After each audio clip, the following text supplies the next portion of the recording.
The one that doubts, hesitates, overthinks, was never your voice at all, but a reflection of everything you've been told since you were a child. And what if the only way to take, because not here to inspire you. We here to install a new version of you, not over weeks, not over months, but right now. It's a magnet that pulls experiences into form based on the thoughts you allow. Now that is the starting point of all power, not a feeling, not a wish, not a moment of hype, but a decision, a firm mental decision to step into a higher identity, and to begin repeating that identity until it hardwires itself into your nervous system. But if the blueprint is vision, and if that vision is reinforced daily with precision and power, the factory will build outcomes that others call impossible. This is not a metaphor. This is your mind. Everything you do, every decision, habit, instinct, and emotional reaction is the result of what has been impressed upon your subconscious mind. You do and act on what is true. You act on what you believe. And belief is built through repetition. This is why two men can face the same challenge. Your subconscious mind, because the world does rise to meet your hopes. It rises to meet your standard. You are not here to react to life. Before the structure, before the steel, before the system, there was a man with an idea that he refused to let go. That man is you. You must begin to see your mind as sacred space, a temple, a construction site for power. And unless you consciously direct those thoughts, they will be directed for you by fear, by doubt, by weakness, by the let me be clear. This is theory, not just watching a video. You are rewiring the very foundation of who you are. So stay locked in, because this is the moment your power begins. Your mind is a factory, a manufacturing center, and your dominant thoughts are its blueprint. The workers never stop, the machines never sleep. But what they produce depends entirely on the blueprint you give them. If the blueprint is fear, then this is the law of the mind. If you do not take full control over what you think, you will never have control over how you live. So right now, you draw the line. No more drifting. No more borrowed beliefs, no more default identity. From this moment forward, you become the architect.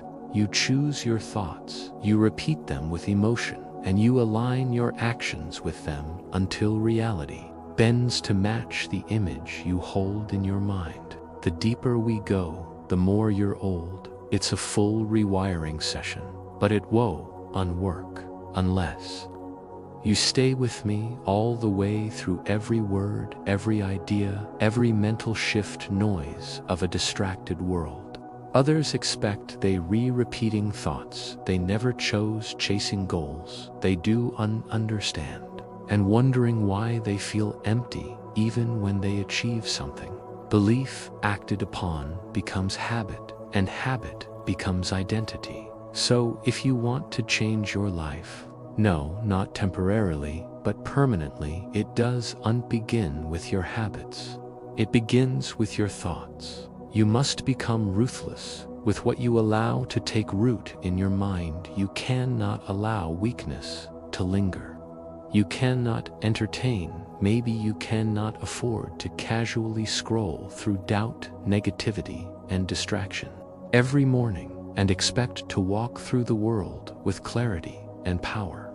Decide what kind of man you are becoming, not tomorrow, not someday thought you dwell on is a brick, and you are either building a fortress or digging a grave. Mind will resist, but that resistance, the signal that change is happening. Factory will build hesitation. If the blueprint is doubt, the machines will produce excuses.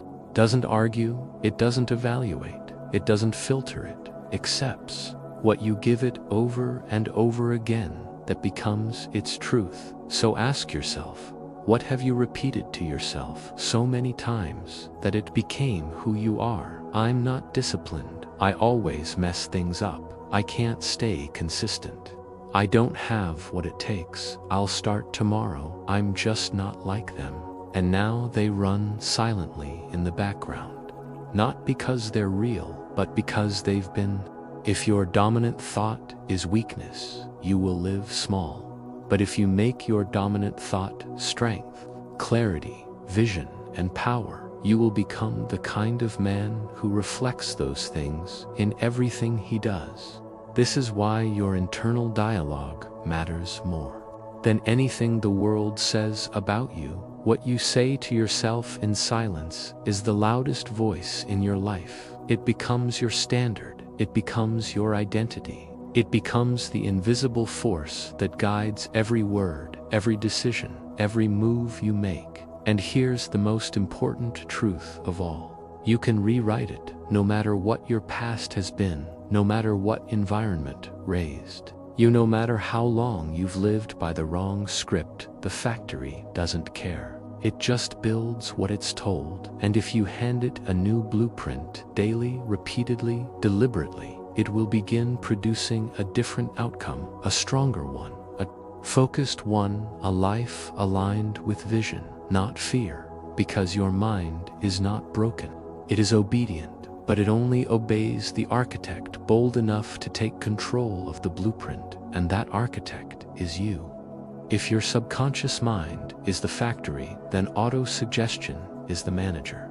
It is the process, the ritual of planting your own instructions into the subconscious mind over and over until they take root. You are doing it already every day, whether you realize it or not, through your thoughts, your words, your self-talk, your focus. You are feeding your mind. The only question is, are you doing it by design or by drift? Most people drift. They absorb beliefs from their environment, from media, from parents, from failures, and those beliefs become their inner commands. But a man who is decided, a man who understands the power of repetition, does not. He designs, and he speaks his spant, and he speaks his stentus.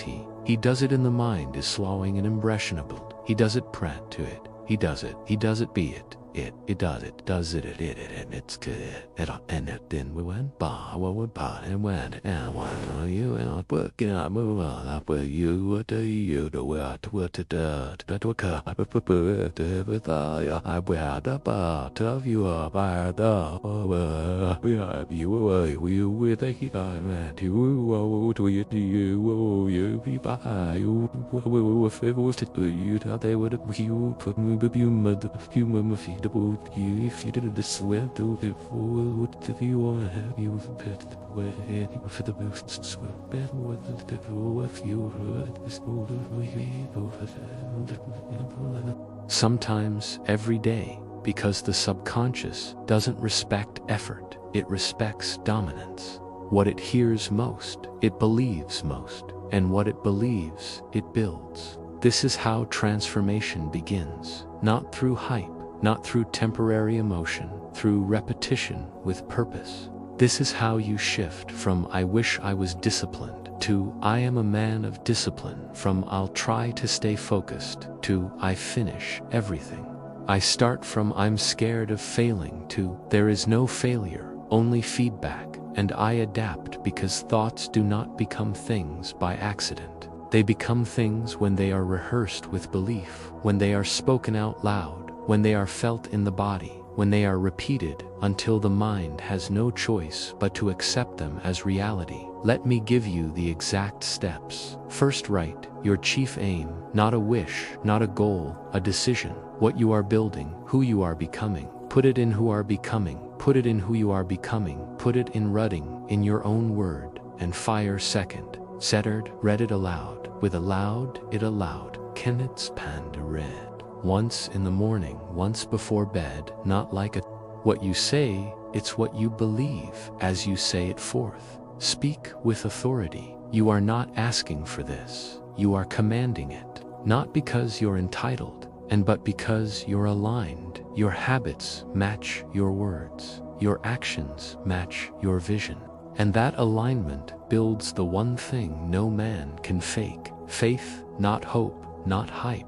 Faith is not a feeling, it is a habit.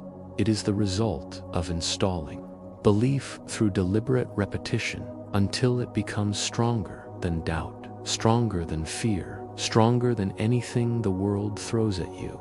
This is how you reprogram your mind, not once, not when you feel like it, daily, until the words echo when you move, until your habits match your declarations, until your identity is no longer tied to your past, but welded to your decision, because you're not just a man hoping for better results. You are the engineer of your mind, and it's time to build something that cannot be undone. Fear is the great thief of dreams. It doesn't knock down the door, it whispers through the keyhole. It doesn't scream, it suggests. It plants doubt. It delays your action, and by the time you notice what it's done, it's already stolen years of your life. But here's the truth: fear is not real. It's not a force. It's not a wall. It's not a predator hunting you down. Fear is a ghost, and a ghost only survives if you believe in it. Every man on this journey must face the same 6 ghosts, 6 illusions, 6 shadows that haunt the path of progress. And until you name them, until you drag them out of the dark and into the light, they will haunt you. The first is the fear of poverty, the fear of not having enough. It paralyzes action. It keeps men trapped in safety. It whispers, don't take the risk, stay comfortable. What if you lose everything? But comfort is the cage. It's the luxury that rots your will. And the irony is this: the man who fears poverty most is the one most likely to live in it, because his decisions are shaped by avoidance, not ambition. The second is the fear of criticism, the fear of judgment, of being misunderstood. This is the fear that stops men from even starting. It says, what will they think? What if I look stupid? What if I fail in public? But listen carefully. No man has ever built anything great without first being criticized. You cannot chase greatness and avoid judgment. They come together.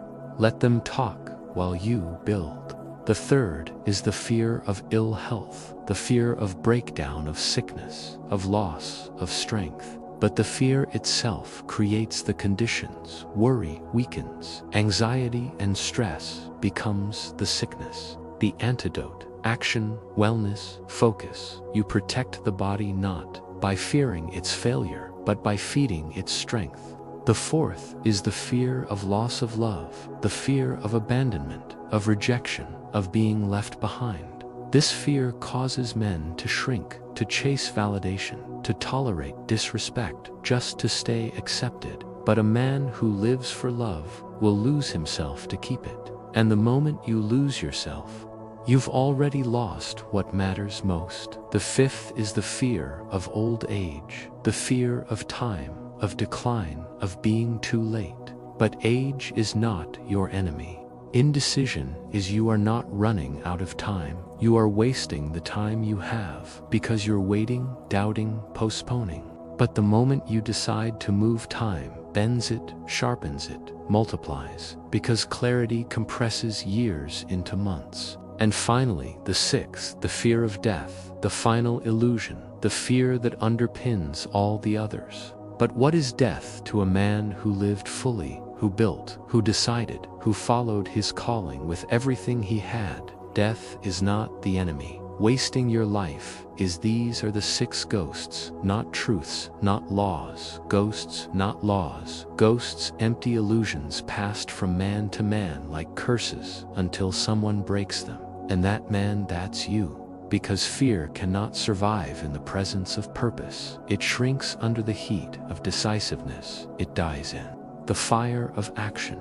But here's the trick fear uses best. It doesn't show up as fear. It disguises itself as logic, as realism, as being safe. But that's the mask. That's how fear tricks you into compliance, while calling itself your friend. Let this sink in. Fear is a thief dressed as a friend. It whispers safety while stealing your destiny. And the only way to defeat a thief is to confront him.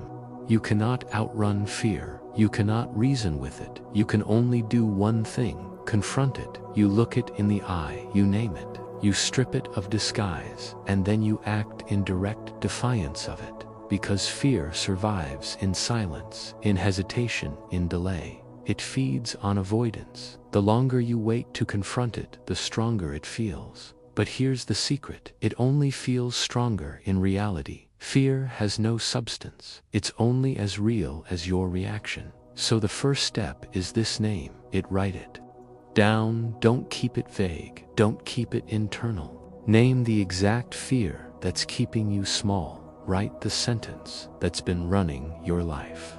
Maybe it sounds like this: I'm afraid I'll fail, and everyone will see. I'm afraid I'm not good enough. I'm afraid it's too late. Get it on paper, let it bleed. Because when you give fear a name, you steal its shadow.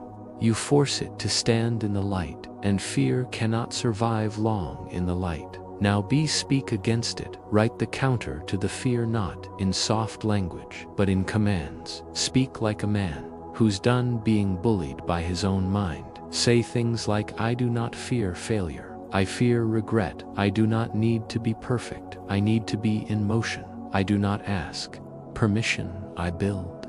Every time you speak like this, you're reprogramming your mind. You are reshaping the operating system, because the voice in your head becomes the belief in your bones. And now, take the most important step. Act. Fear dies in motion.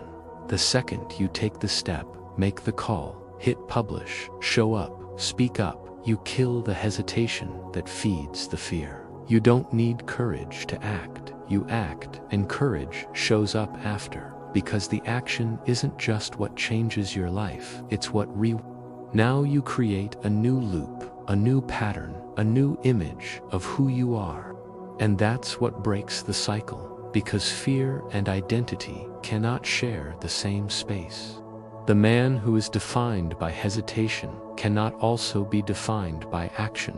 One identity must die. One must become dominant. And that dominance comes from repetition, which brings us to the most important tool you have: definiteness of purpose, the man with a clear mission. When your purpose is strong, fear becomes a background noise, faint, irrelevant, unconvincing.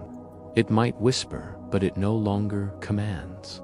So build a mission so strong that fear cannot compete, a mission that makes you willing to be misunderstood, a mission that makes you immune to distraction, a mission that makes the discomfort worth it, because the reward is more real than the risk. And when that mission is burned into your mind, you won't need hype. It won't vanish completely, but now you'll move anyway. You'll see fear and say, thank you for confirming I'm on the edge of growth. Thank you for the signal. Now get out of my way. Because on the other side of that fear, that's where your new self lives. And every time you cross that line, you get closer. You become more decisive, more dangerous, more undeniable. Not because fear left, but because you stopped listening, you started leading. You acted so right. The fear speak against it, then act immediately. And every time you do, you are not just killing fear. You are replacing it with purpose, with clarity, with a new identity. You don't just overcome fear, you become someone it can no longer speak to. Identity is not fixed. It's not carved into stone. It's shaped, sculpted by repetition. The man you become is not created by a single moment of clarity, but by the thousands of silent repetitions you perform.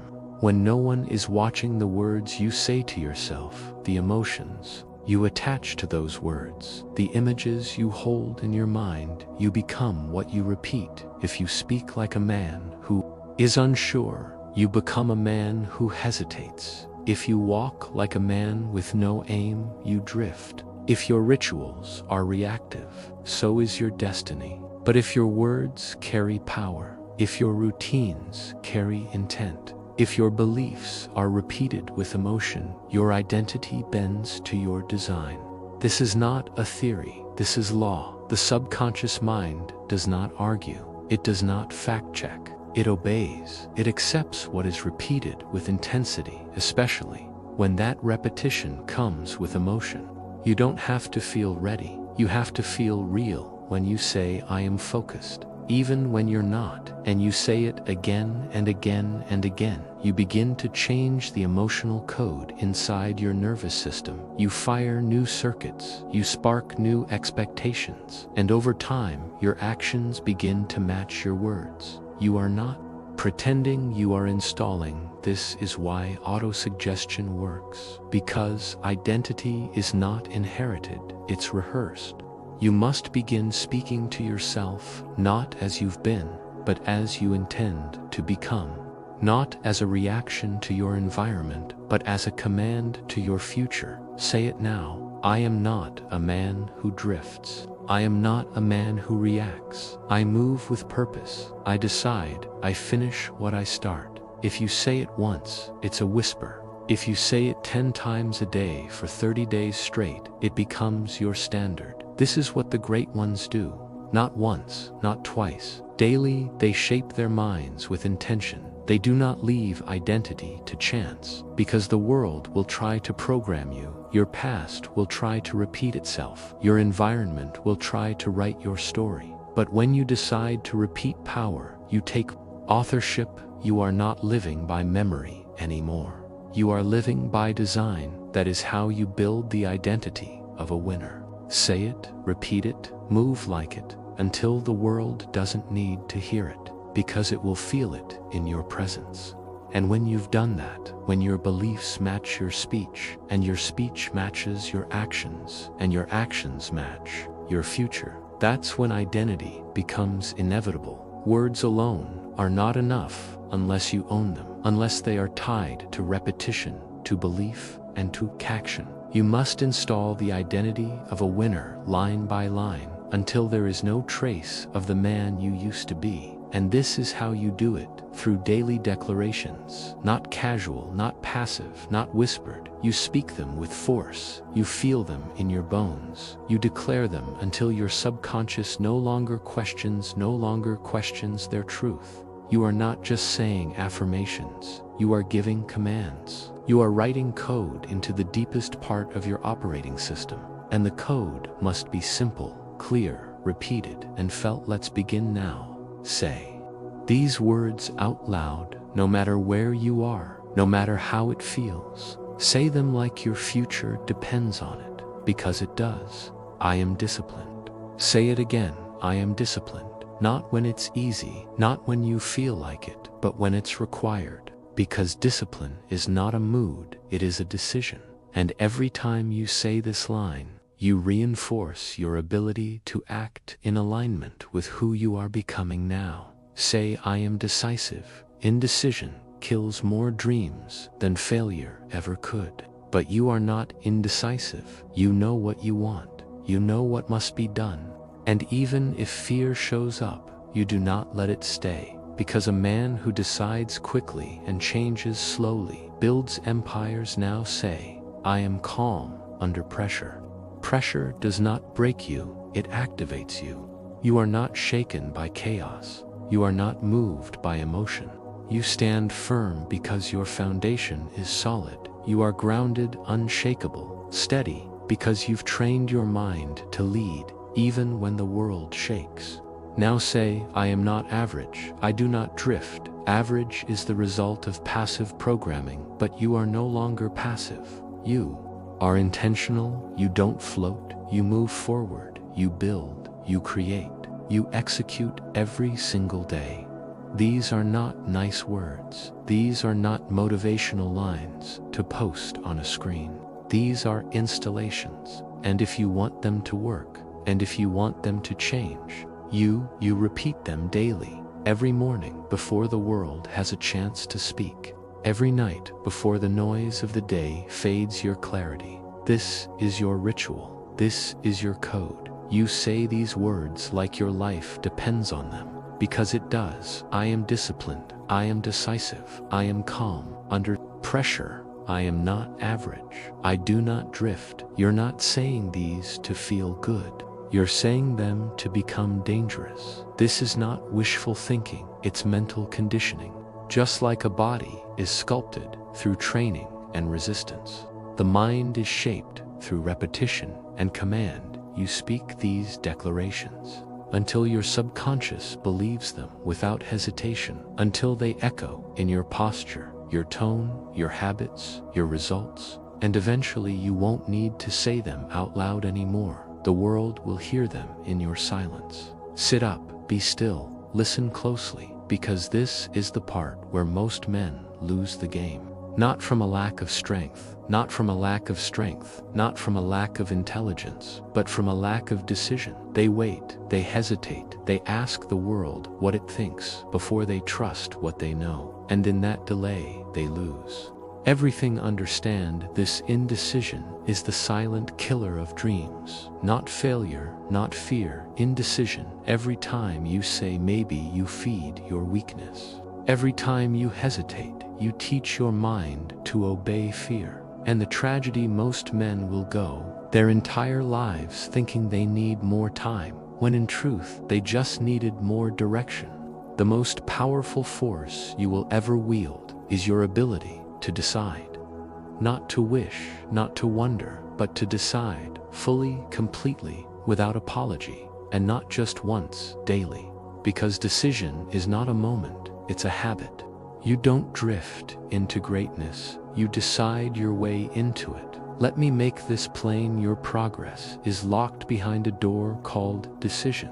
And until you knock, until you step forward, until you declare your direction, the door stays shut. Most men never even knock. They're waiting for permission, for signs, for clarity, for someone else to tell them it's okay. But the truth is, no one is coming. No one is going to rescue you from your hesitation. No one is going to live your life for you.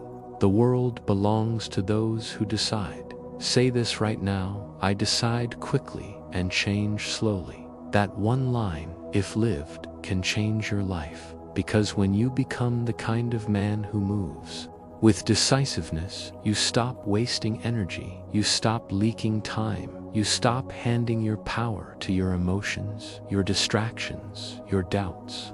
You claim it. You say, this is who I am, this is what I want, and this is what I'm building. No matter how long it takes, there is power in finality, in deciding once and then building systems to follow through. Every great achievement in history began with a decision, not a plan, not a meeting, not a guarantee, a decision. The man who built an empire, he decided. The man who transformed his body, he decided. The man who rose from nothing and became unstoppable, he decided. And he didn't decide casually, he decided like there was no other option. You need to do the same. Whatever you're thinking about starting, start. Whatever habit you know must die, kill it. Whatever standard you've been avoiding, install it. Now say this out loud: I decide. I don't wait, I don't beg, I don't delay, I decide. And if you're serious about locking in for real, make this your personal mantra. I said 90, not 9. That means no quitting on day 9. No bailing when it gets uncomfortable. No restarting every time your emotions change. You said 90. You gave your word. And the man you're becoming, he keeps his word. Not because it's easy, not because it's fun, but because that's who he is now. Let others flinch. Let others drift. Let others change their mind every time the wind blows. You decide once and build systems so strong they carry you through. True when motivation fades. That's power, not emotion, not hype. Decision you've made, the decision you've committed to the path, but now you must protect it. This world you're living in, it's louder than ever. Noise everywhere, notifications, opinions, headlines, updates, all fighting for space in your mind. And if you're not careful, that noise will eat your clarity alive. You don't rise by joining the noise. You rise by stepping out of it. Power doesn't come from being loud. Power comes from silence, from discipline, from moving in ways the world can't predict because it doesn't see you. The men who built empires didn't do it by tweeting every step. They didn't broadcast their goals. They didn't ask for permission or applause. They worked quietly, relentlessly, with their heads down and their focus locked in like a weapon. Because here's what they understood: privacy is power. What you keep to yourself, you protect. What you build in silence, you build without interference. And in a world addicted to showing, to telling, to proving, your silence becomes a superpower. It creates mystery. It creates momentum. It creates results so undeniable that the world has no choice but to feel you. This isn't about isolation. This isn't about hiding. This is about discipline. The discipline to hold your vision sacred, to let your actions speak, to train in the dark. Not because you're scared to be seen, but because you're obsessed with becoming. You see, the mind thrives in stillness, in repetition, in reflection, not in chaos, not in commentary. When you give your mind space, when you remove the noise, the comparison, the endless opinions, clarity rises, decisions become simple, direction becomes obvious. That's why every morning must begin in silence. No scrolling, no reacting, just stillness, just breathe. Aim your mission, your standard, not to motivate yourself, but to align yourself. That's the difference. This isn't hype, this is engineering. You're not just getting inspired, you're installing software. And you don't do that in the crowd, you do it in solitude. Because when you can move without applause, you're free. When you no longer need to explain your grind, justify your standards, or defend your obsession, you've unlocked a new level of control. Let others post, let them perform, let them chase validation. You build. And when the world finally sees what you've become, it won't be because you told them, it'll be because your results were too loud to ignore. That's how this works. You train in silence, so your presence speaks volumes. So from this day forward, make silence your sanctuary. Carve out time every morning and night to return to yourself. Speak your affirmations, rehearse your goals. Visualize your outcome with emotion and clarity. Let repetition become your rhythm. Let stillness become your edge. And most of all, protect your mind like it's a vault, because the man who controls what gets and controls what comes out. The world will doubt you until you make them feel you, not with words, but with results. And when that moment comes, they won't remember what you said, they'll remember what you became. If the dream is real, the habits must be too. You've silenced the world, you've fortified the mind. But now you must move, and not once, not occasionally, but daily. Rituals are where men are built or broken. This is the part most never take seriously. They make grand statements, bold goals, loud declarations, but their habits tell the truth. What you do each morning, what you say to yourself, how you move when no one's watching, that's who you are. Not your potential, not your ambition, not even your talent, your rituals. You see, success doesn't happen in the future. It happens daily. It happens in the morning decision to rise with discipline, in the midday push when everyone else is slowing down, in the nightly review of what you've built. It's in the system. It's in the standard. It's in the structure you either create or default to. There is no middle ground.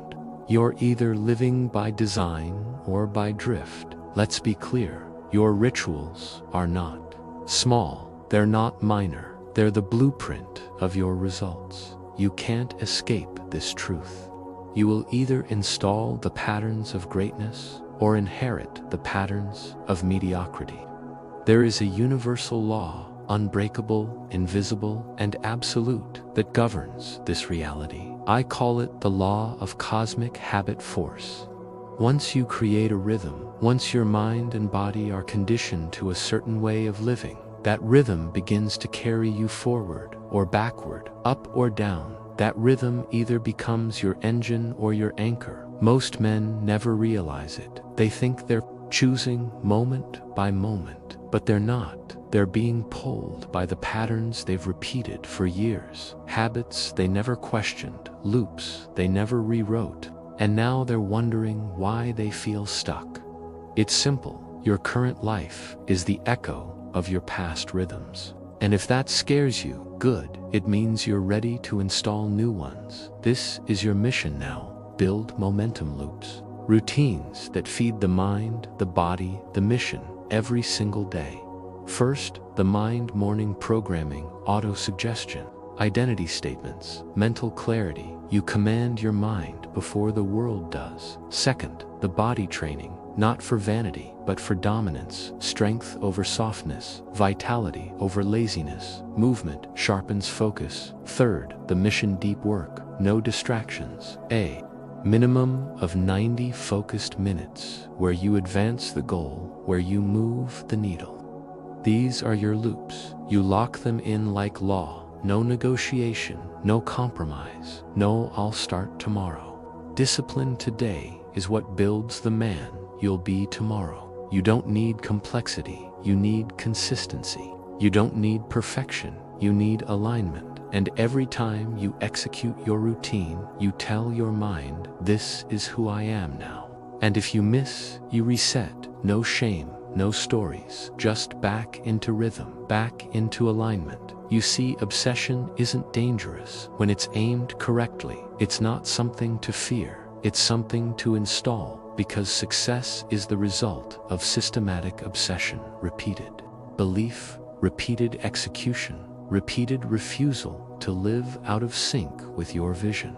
So stop hoping your future will rise from chance. Make it rise from ritual now. You know the truth about your mind, about fear, about habits, about power. You've seen the framework. You've heard the commands. You've walked the path in thought. But none of it matters unless you do it again tomorrow. This message means nothing if it's only heard once. This isn't a story. This isn't entertainment. This is mental conditioning, and conditioning doesn't happen through exposure. It happens through repetition. You do not become powerful by watching you become powerful, by rehearsing power until it becomes your default. This is your final command. Rewire. Rise, repeat daily, without excuse, without delay, without needing to feel ready. You wake up, and before the world speaks, you speak first. You tell your mind what it is, who you are, what matters. You install belief, not with hype, but with structure, with the calm, certain tone of a man who's done negotiating with weakness. And here's how. Step 1, wake up with intention. No scrolling, no reacting. You don't grab the phone, you grab the steering wheel. You own the morning before it owns you. Step 2, program the mind. Listen to this message again. Say the script aloud. The I am statements, the purpose, the declarations. Make them louder than doubt, louder than fear, louder than the voice of the old self. Step 3, visualize the outcome. Don't just hear it, see it. Walk through your future in your mind's eye, like it's already here. Feel the result, smell the reward. Stand inside your vision with your chest tall and your eyes locked. Step 4, move with obsession. Attack your rituals, train your body, advance your mission, finish what you start. Today isn't a rehearsal. It's a brick in the foundation of a man who does not fold. And tomorrow, you come back again, because greatness isn't about what you do once. It's about what you do until it's automatic, until it's instinct, until it's you. That's what this speech was. Not motivation, but installation, a new mental operating system, a shift from doubt to dominance, from drift to design. You don't return to the old self after this. You can't, because now you've seen what's possible. You've felt the fire. You've touched the edge of who you can become. And once you do, you don't go back. You build, you rise, you repeat, and now, a final command. Today you decide to rise. Today you speak like the man you're becoming, and tomorrow you return. Stronger, sharper, louder, quieter, more you than ever before. So subscribe, save this video, make it your ritual. Don't just learn it, live it, because the world doesn't need more talkers. It needs men who build themselves into weapons and walk like they meant to do it. This is your moment, and it starts again tomorrow.